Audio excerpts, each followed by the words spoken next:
Hi hello ವಿದ್ಯಾರ್ಥಿಗಳೇ. So ಎಲ್ಲರಿಗೂ ಕೂಡ ಬಿ ಎಸ್ ನರ್ಸಿಂಗ್ ಸ್ಟೂಡೆಂಟ್ಗೆ ಬಹಳ ದಿನಗಳ ನಂತರ ಮತ್ತೊಮ್ಮೆ ಸ್ವಾಗತ. ಓಕೆ, ನಿಮ್ಮ ಭೇಟಿ ಭಾಳ ದಿನಗಳಾಗಿತ್ತು, ಇವಾಗ ಮತ್ತೆ ಸಿಕ್ಕಿದ್ದೀವಿ. ಕಾರಣ ಯಾಕಂದರೆ ಎಕ್ಸಾಮಿನೇಷನ್ಸ್ ಭಾಳಷ್ಟು ತಿಂಗಳ ಕಾಲ ಕಲಿತು. ಓಕೆ, ರಿಸಲ್ಟ್ ಕಳೆದ ತಕ್ಷಣ ಸ್ವಲ್ಪ ರಿಲ್ಯಾಕ್ಸ್ ಆಗುತ್ತೆ, ಮತ್ತೆ ಸಡನ್ನಾಗಿ ನಮ್ಮ ಯಥಾ ಪ್ರಕಾರ ಮತ್ತೆ ಸ್ಟಾರ್ಟ್ ಮಾಡ್ಕೋಬೇಕು. ಓಕೆ, ಇವಾಗ ಇನ್ನೂ ಕೂಡ ಓದೋ ಸ್ಟಾರ್ಟ್ ಮಾಡ್ಕೊಂಡಿಲ್ಲ ಅಂತಂದರೆ ಮಾಡ್ಕೊಂಬಿಡಿ. ಯಾಕಂತಂದರೆ ಸದ್ಯದಲ್ಲೇ ನಿಮ್ಮ ಟೈಮ್ ಟೇಬಲ್ ಬರುತ್ತೆ. ಓಕೆ, ಅಂದರೆ ಎಕ್ಸಾಮ್ ಟೈಮ್ ಟೇಬಲ್ ಬರುತ್ತೆ. ಸೊ ಸ್ಟಾರ್ಟ್ ಮಾಡ್ಕೊಂಬಿಡಿ. ಓಕೆ, ಸರಿ, ಯಾಕೆ ಡಿಲೇ ಆಗ್ತಾಯಿದೆ ಒಂದು ಹೇಳ್ತೀನಿ ನೋಡಿ. ನಮ್ಮ ಯೂನಿವರ್ಸಿಟಿ ಅಂದರೆ Rajiv Gandhi university of health science Karnataka ಏನು ಕಾಣ್ತಿದೆ RGHS, ಇದರಲ್ಲಿ ಹೆಂಗಿದೆ ಅಂತಂದರೆ ಒಂದೇ ಒಂದು ಕೋರ್ಸ್ ಇಲ್ಲ ಇಲ್ಲಿ. ಓಕೆ, ಭಾಳಷ್ಟು ಕೋರ್ಸ್ಗಳಿದ್ದಾವೆ. ಅದ್ರ ಜೊತೆಗೆ ಮತ್ತು ಕೆಲವೊಂದಿಷ್ಟು ಬೇರೆ ಬೋರ್ಡ್ಗಳನ್ನು ಕೂಡ ನಮ್ಮಲ್ಲೇ ಇಟ್ಟುಬಿಟ್ಟವ್ರೆ ಎಕ್ಸಾಮಿನೇಷನ್ ನಡೆಸಲಿಕ್ಕೆ. ಸೊ ಹಂಗಾಗಿ ಭಾಳ ಡಿಲೇ ಆಗ್ತದೆ. ಲೈಕ್ ಎಕ್ಸಾಂಪಲ್, ನಮ್ಮ ನರ್ಸಿಂಗ್ ಒಂದೇ ಅಲ್ಲ ಇರೋದಿಲ್ಲಿ, ಅದ್ರ ತಕ್ಕನಂಗೆ ನಿಮಗೆ ಆಲ್ರೆಡ್ ಹೆಲ್ತ್ ಸೈನ್ಸ್ ಅಂತ ಸಿಗುತ್ತೆ, BPT ಅಂತ ಸಿಗುತ್ತೆ, ಆ್ಯಂಡ್ BPO ಸಿಗ್ತದೆ, ಆಯುರ್ವೇದ ಸಿಗುತ್ತೆ, ಮತ್ತು MBBS, BDS.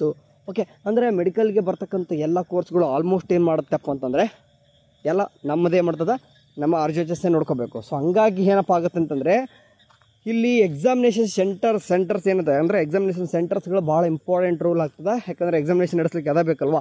ಆ್ಯಂಡ್ ಅಲ್ಲಿ ಎಲ್ಲನೂ ಕೂಡ ರೆಡಿ ಮಾಡ್ಕೊಳ್ಳೋಕೆ ಕೂಡ ಯೂನಿವರ್ಸಿಟಿ ಕಡೆಯಿಂದ ಭಾಳಷ್ಟು ವರ್ಕೌಟ್ ನಡಿಬೇಕು. ಸೊ ಆಲ್ರೆಡಿ ಪ್ಲ್ಯಾನ್ಡ್ ಇರ್ತದೆ. ಓಕೆ, 1 ಇಯರ್ ಪ್ಲ್ಯಾನ್ಡ್ ಆಳೆ ಕ್ಯಾಲೆಂಡರ್ಲ್ಲಿ ಬಿಟ್ಟಿರುವಾಗೆ ನಿಮ್ಗೆ ಆಳೆ ಗೊತ್ತಿದೆ, ಡೇಟ್ ಕೂಡ ಹರಿದಾಡ್ತಿರ್ತದೆ, ಎಲ್ಲನೂ ಕೂಡ ನಾವು ಕೂಡ ಹೇಳ್ತಾ ಇರ್ತೀವಿ. ಡಿಸೆಂಬರ್ 16 ನಂತರ ಅಂತಂದರೆ ಡಿಸೆಂಬರ್ 16 ಆನ್ವರ್ಡ್ಸ್ ಅಂತಂದ್ರೆ ಡೇಟ್ ನೋಡಿರ್ತೀರ. ಓಕೆ, ಎಲ್ಲನೂ ಬಿಡೋಣ. ಈ ಸದ್ಯಕ್ಕೆ ಏನೇನಿದೆ ಕಣ್ಮುಂದೆ ಇರೋದು ನೋಡೋದಂತಂದರೆ ಇಲ್ಲಿ ನಿಮಗೆ ಈಗ ನರ್ಸಿಂಗ್ಗೆ ಸಂಬಂಧಪಟ್ಟಾಗಿ ಯಾವುದೇ ರೀತಿ ಎಕ್ಸಾಮಿನೇಷನ್ ಏನು ಬಂದಿಲ್ಲ. ಸೊ ಹಂಗಾಗಿ ಒಂದು 2 ನಿಮಗೆ ತೋರಿಸ್ತೀನಿ. ಓಕೆ, 2 ಏನಪ್ಪ ಅಂದರೆ ಲಿಂಕ್ನ ತೋರಿಸ್ತೀನಿ ನಿಮಗೆ. ಕ್ಲಿಕ್ ಮಾಡಿಬಿಟ್ಟು ಇದರಲ್ಲಿ ಏನು ಕೊಟ್ಟವ್ರು ಅಂತಂದರೆ ಈಗ MBBSಗೆ ಸಂಬಂಧಪಟ್ಟಾಗೆ, ಓಕೆ, MBBS ಅವ್ರಿಗೆ ಸಂಬಂಧಪಟ್ಟಾಗೆ ಎಲ್ಲಿವರೆಗೂ ಕೂಡ ನಡೀತದೆಯಪ್ಪ ಅಂತಂತಂದರೆ ಇಲ್ಲಿ ಕಾಣಿಸ್ತಿದೆ ನೋಡಿ. ಅಂದರೆ phase 3. ಓಕೆ, phase 3 ಎಕ್ಸಾಮಿನೇಷನ್ನು ಇದು ಅಂತಂದರೆ 28/11 ಅಂತಂದರೆ 11ನೇ ತಿಂಗಳು 28ನೇ ತಾರೀಕುವರೆಗೂ ಕೂಡ ನಡೀತೈತೆ ಅಂತ ಕೊಟ್ಟವ್ರೆ. ಆ್ಯಂಡ್ ನೆಕ್ಸ್ಟ್ ಇನ್ನೊಂದರಲ್ಲಿ ಕೊಟ್ಟವ್ರೆ, ಇಲ್ಲಿ ಡಿಸೆಂಬರ್ 1 ಕೂಡ ಕೊಡವ್ರೆ. ಓಕೆ, ಸೊ ಇಲ್ಲಿ ಕಾಣಿಸ್ತೀನಿ ನೋಡಿರಿ, ಡಿಸೆಂಬರ್ 1 ಇಲ್ಲಿವರೆಗೂ ಕೂಡ ಮೈಕ್ರೋಬಯಾಲಜಿ ಪೇಪರ್ 2 ಅಂತಂದು ಕೊಟ್ಟವ್ರೆ. ಅದಂದರೆ second professional MBBS theory examination ಅಂತ ಕೊಟ್ಬಿಟ್ಟು ಡಿಸೆಂಬರ್ 1 ಕೂಡ ನಡೀತದೆ. ಅಂತಂದರೆ ಒಂದೊಂದು ಕ್ಲಿಯರ್ ಆಯಿತು ನಮಗೆ. ಡಿಸೆಂಬರ್ 1 ಕೂಡ ಅಂದರೆ 1 ಕೂಡ ಯಾವುದೇ ರೀತಿ ಎಕ್ಸಾಮಿನೇಷನ್ ಅಂತ ನಡೆಯಲ್ಲ. ಇಷ್ಟೊಂದರೂ ತಲೆಯಲ್ಲಿ ಇಟ್ಕೋರಿ. ಅಂದರೆ 2, 3, 4 ಸ್ಟಾರ್ಟ್ ಮಾಡ್ಕೊಂಡ್ಬಿಡ್ತಾರ. ಹಂಗಲ್ಲ.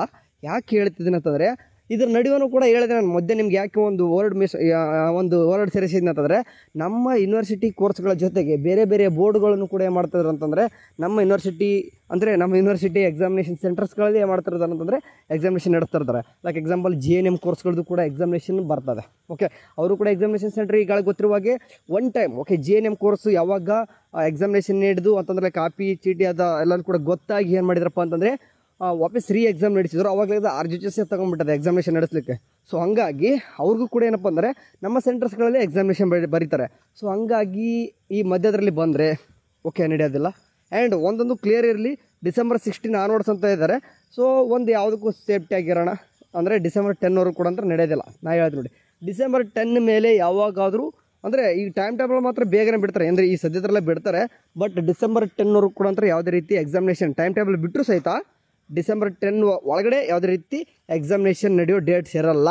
ಓಕೆ, ಜಸ್ಟ್ ಏನಪ್ಪ ಅಂತಂದರೆ ನಾನು ನಿಮಗೆ ರಿಮೈಂಡ್ ಮಾಡ್ಲಿಕ್ಕೆ ಹೋಗ್ತಾ ಇದ್ದೀನಿ. ಜಸ್ಟ್ ಏನಿಲ್ಲ, ರಿಮೈಂಡ್ ಅಂತಂದರೆ ಇವಾಗ ಓದೋಕೆ ಸ್ಟಾರ್ಟ್ ಮಾಡ್ಕೊಳ್ಳಿ. ಯಾಕೆ ಪದೇ ಹೇಳ್ತೀನಿ ಅಂತಂದರೆ ಎಕ್ಸ್ಪೆಕ್ಟೆಡ್ ಅನ್ಎಕ್ಸ್ಪೆಕ್ಟೆಡ್ ಅಂತ ಕರಿತೀವಿ ನಾವು. ಓಕೆ, ಸೊ ಹುಡುಗರು ಎಷ್ಟು ಸರ್ ಎಸ್ಪೆಷಲಿ ಈಗ ಸೆಮಿಸ್ಟರ್ ಹುಡುಗರು ಇತ್ತೀಚೆಗೆ ನಾನು ನೋಡ್ತಿರುವಾಗೆ ನಿಮ್ಮ ಮೇಲೆ ಫೋಕಸ್ ಮಾಡ್ತಿದೆ ಯೂನಿವರ್ಸಿಟಿ. ಈಗ ಏನೋ ಸ್ಟೂಡೆಂಟ್ ಬಿಟ್ಬಿಟ್ಟಿದ್ದಾರೆ. ಈಗಾಗಲೇ ಅವರು ಹೆಂಗೋ ಮಾಡಿ ತಳ್ಳಿಬಿಟ್ರೆ RS6 ಬ್ಯಾಚ್. ಓಕೆ, ಅವ್ರನ್ನ ಅಷ್ಟೇ ಕನ್ಸಿಡರ್ ಮಾಡ್ಕೊಳಕ್ಕೆ ಬರ್ತದ. RS5 ಬ್ಯಾಚ್ ಹೋಗಲಿ ಅಂತಲೇ ಆಲ್ಮೋಸ್ಟ್ ಎಲ್ಲರೂ ಕೂಡ ದಬ್ತಾ ಇರ್ತಾರೆ.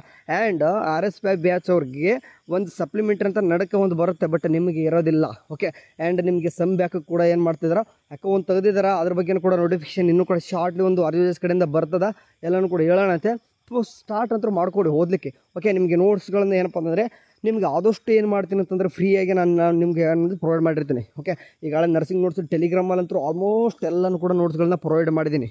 ಓಕೆ, ಸೊ ಕೆಲವೊಂದಿಷ್ಟು ವರ್ಕ್ ಇರ್ತವೆ. ಓಕೆ, ನಿಮಗೆ ಅದು ಜವಾಬ್ದಾರಿ ಅನ್ನೋದಿರಬೇಕು. ಆ PDF ಅಂದರೆ ಖಾಲಿ ಕೊಟ್ಟಿದ್ದಾನಂತಂದರೆ ಎಲ್ಲನೂ ಕೂಡ ಏನಪ್ಪ ಅನಿಸ್ಬಿಡ್ತದೆ ಅಂದರೆ ಎಲ್ಲರ ಥರ ಅವನು ಕೂಡ ಮಾಡ್ಕೊಂಡ್ಬಿಡ್ತಾರೆ. ಕೆಲವೊಂದು ಸ್ಪೆಸಿಫಿಕ್ಕು ನಾನೇನು ಅಮೌಂಟ್ ದೊಡ್ಡದಾಗಿ ಏನು ಇಟ್ಟಿರಲ್ಲ. ಓಕೆ, ಏನೋ ₹1 ₹2 ಇಟ್ಟಿರ್ತೀನಿ. ಓಕೆ, ಅಂತ ಸುಮ್ಮನೆ ಟೋ ಮಾಡ್ಕೊಳ್ಳೋದು ಬೇಡ ಅಂತಂದು ಯಾಕೆ ಇಟ್ಟಿರ್ತೀನಿ, ಸ್ವಲ್ಪ ಒಂದು ಜವಾಬ್ದಾರಿ ಇರಲಿ. ಓಕೆ, ಒಂದು ₹10 ಆದರೂ ಪೇ ಮಾಡ್ತಾರೆ ಅಂದರೆ ಜವಾಬ್ದಾರಿ ಬರಲಿ ಆ PDF ಮೇಲೆ, ಆ ಒಂದು ಬರೆದಿರ್ತಕ್ಕಂಥ ನೋಟ್ಸ್ ಮೇಲೆ ಅಂತಂದು ಕೆಲವೊಂದು ಟೈಮ್ ಇಟ್ಟಿರ್ತೀನಿ. ಅದು ನಿಮ್ಮ ಮುಂದೆ ದುಡ್ಡು ಗಳಿಸ್ಬೇಕಂತ ನನಗೇನಿಲ್ಲ, ಯಾಕಂದ್ರೆ ನನಗೆ ಈಗಾಗಲೇ ಸ್ವಲ್ಪ ಅಮೌಂಟ್ ನನಗೆ ಬರೋ ಕಡೆಯಿಂದ ಬರ್ತಾ ಇರ್ತದೆ. ಬಟ್ ನಿಮ್ಮ ಕಡೆಯಿಂದ ನಾನು ತೊಗೋಬೇಕಂತ ನನಗೇನು ಆಸೆ ಇಲ್ಲ, ಆಯಿತಾ. ಸೊ ನಿಮ್ಗೆ ಹೇಳೋದೆಷ್ಟೇ, ಎಕ್ಸಾಮಿನೇಷನ್ ಹತ್ರ ಬರ್ತಿದ್ದಾವೆ, ಓದ್ಕೋರಿ. ಎಷ್ಟೊಂದು PDF ಫ್ರೀ ಸಿಗ್ತವೆ. ನೀವು ಅಷ್ಟೇ ಬುಕ್ಸ್ಗಳನ್ನ ರೆಫರ್ ಮಾಡ್ಕೊಂಡು ನೀವು ಓನಾಗಿ ನೋಟ್ಸ್ ಮಾಡ್ಕೊಂಡ್ರೆ ಅದೇ ಸಾಕು ನಿಮಗೆ ಎಕ್ಸಾಮ್ಗೆ, ಮತ್ತೆ ಯಾವುದು ಬೇಕಾಗಿಲ್ಲ. ಓಕೆ, ಏನು ಟೈಮ್ ಇದೆ ವರಿಬೇಡ. ಇನ್ನೂ ಒಂದು ನಿಮಗೆ 2 ಮಂತ್ಸ್ ಆದರೂ ಟೈಮ್ ಇದೆ. ಓಕೆ, 2 ಮಂತ್ಸ್ ಆದರೂ ಟೈಮ್ ಇದೆ. 1 ಮಂತ್ ಎಲ್ಲನೂ ಕೂಡ ಅಂದರೆ 1 ಮಂತ್ ಎಲ್ಲನೂ ಕೂಡ ಕೂತ್ಬಿಟ್ಟು ನೋಟ್ಸ್ ಮಾಡ್ಕೊರಿ. 1 ಮಂತಲ್ಲಿ ಕೂತು ಓದ್ಕೋಬೋದು. ಓಕೆ, ಟೈಮ್ ಇದೆ, ಅದಕ್ಕೆ ಹೇಳ್ತಾಯಿದ್ದೀನಿ. ಸರಿ, ಇದ್ರ ತಕ್ಕನಂಗೆ ಏನಾದರೂ ಬಂತಂದರೆ ವಾಟ್ಸಪ್ ಚಾನಲ್ ಅಂತ ನಿಮ್ಗೆ ಗಾಳಿಗೆ ಗೊತ್ತಿದೆ. ವಾಟ್ಸಪ್ ಚಾನಲ್ ಅಂತೂ ಆಗ್ತಿರ್ತೀನಿ ಎಲ್ಲನೂ ಕೂಡ. ಆ ಒಂದು ಅಪ್ಡೇಟ್ ಮಾತ್ರ ಮಿಸ್ ಮಾಡಲ್ಲ. ಓಕೆ, ಎಲ್ಲನೂ ಕೂಡ ಹೇಳ್ತೀನಿ. PDF ನ ಡೈರೆಕ್ಟಾಗಿ ಲಿಂಕ್ನ ಪ್ರೊವೈಡ್ ಮಾಡ್ತೀನಿ. ಬಂದರೆ ಈ ಸದ್ಯದರಲ್ಲೇ ಬಿಡ್ತಾರೆ. ಭಾಳ ಟೈಮ್ ಏನು ಕೈ ಸಲ, ಯಾಕಂದರೆ ಅದನ್ನೇ ಇಷ್ಟು ದಿನ ಅವರು ಬ್ಯುಸಿ ಇರೋದು. ಬೇಕಾದರೆ ಮೇಲ್ಗಡೆ ಕಾಣಿಸ್ತಿದೆ ನೋಡಿ, AHS ಮತ್ತು ಆಯುರ್ವೇದ ಮತ್ತು ಈಗ MBBS. ಸದ್ಯಕ್ಕೆ MBBS ಅವ್ರು ಬ್ಯುಸಿ ಇದ್ದಾರೆ. ಹಾಗೆ ಈಗಿಂದ ಮುಂದೆ ನಿಮಗೆ M.Pharma ಮತ್ತು B.Pharma ಮತ್ತು Pharma D ಇವೆಲ್ಲನೂ ಕೂಡ ಬ್ಯುಸಿ ಇದ್ದರು. ಎಲ್ಲನೂ ಕೂಡ ಆಯುರ್ವೇದ ಮುಗೀತು, ಎಲ್ಲನೂ ಕೂಡ ಮುಗೀತು. ಈಗ MBBS ಅಷ್ಟೇ December 1 ಕೂಡ ಇದೆ. ಈಗ MBBS ಅವ್ರದ್ದು ನಡೀತದೆ ಅಂದ ತಕ್ಷಣ ಮತ್ತೆ ಯಾವುದು ಕೂಡ ಯಾವುದು ಕೂಡ ತೊಗೊಳಕ್ಕೆ ಬರಲ್ಲ. ಓಕೆ, December 1 ಮೇಲೇ ಯಾವುದಾದ್ರೂ ನಡೆಸಬೇಕು. December 1 ಆದ ತಕ್ಷಣ ಸಡನ್ December 2ಗೆ ಏನಿರಲ್ಲ, ಸ್ವಲ್ಪ ಡಿಲೇ ಆಗುತ್ತೆ. ಹೊರಿಬೇಡ, ನಡಕ್ಕೆ ಮತ್ತೆ ಯಾವುದಾದ್ರೂ ಕೋರ್ಸ್ ಇರದೇ ಇರ್ತದೆ. ಎಕ್ಸಾಮಿನೇಷನ್ ಖಾಲಿ ಅಂತ ನಮ್ಮ ಸೆಂಟರ್ಸ್ಗಳು ಇರೋದಿಲ್ಲ, ಅವಾಗ ಎಕ್ಸಾಮಿನೇಷನ್ ಇರದೇ ಇರ್ತದೆ. ಅದರಲ್ಲೂ ಈ ಟೈಮ್. ಓಕೆ, ಅಂದರೆ ಈ ಎಂಡ್ ಆಫ್ ದ ಇಯರ್ ಅಂತ ಕರಿತೀವಿ. ಬರ್ತಿದ್ದಂಗೆ ಎಕ್ಸಾಮಿನೇಷನ್ ಎಲ್ಲನೂ ಕೂಡ ಮುಗಿಸ್ಕೊಂಡ್ಬಿಡ್ತಾರೆ ನಮ್ಮ ಯೂನಿವರ್ಸಿಟಿ ಅವರು. ಓಕೆ, ಬಂದರೆ ಮಾತ್ರ ತಿಳಿಸ್ತೀನಿ, ವರಿಬೇಡ. ಎಲ್ಲರೂ ಕೂಡ ಕೇಳ್ತಾರೆ ಪದೇ examination time table, December examination time table please. December 16 ನಂತರ ಕ್ಯಾಲೆಂಡ್ರಲ್ಲಿ ಇದೆ. ಓಕೆ, ಅದು 16 ನಂತರ ಯಾವಾಗ ಬೇಕಾದ್ರೂ ಮಾಡ್ಕೋಬೋದು, ಹೇಳಿಕಾಲ. ಓಕೆ, ಅಂದರೆ December ಎಂಡಿಗೆ ಆಗ್ಬೋದು, January 1st ವೀಕ್ ಆಗ್ಬೋದು. ಓಕೆ, January 2nd ವೀಕ್ ಆಗ್ಬೋದು. ಯಾಕೆ December 10 ಮೇಲ್ಗಡೆ ಅಂತ ಎವರೇಜ್ ಇಟ್ಕೊಂಡ್ರಿ, ಈ ರೇಂಜಿಗೆ ಆಗುತ್ತೆ ಎಕ್ಸಾಮಿನೇಷನ್ ಮಾತ್ರ. ಸರಿ ಕಣ್ರು, ಬಂದರೆ ಟೈಮ್ ಟೇಬಲ್ ತಿಳಿಸ್ತೀನಿ. ಓಕೆ, ಬಾಯ್.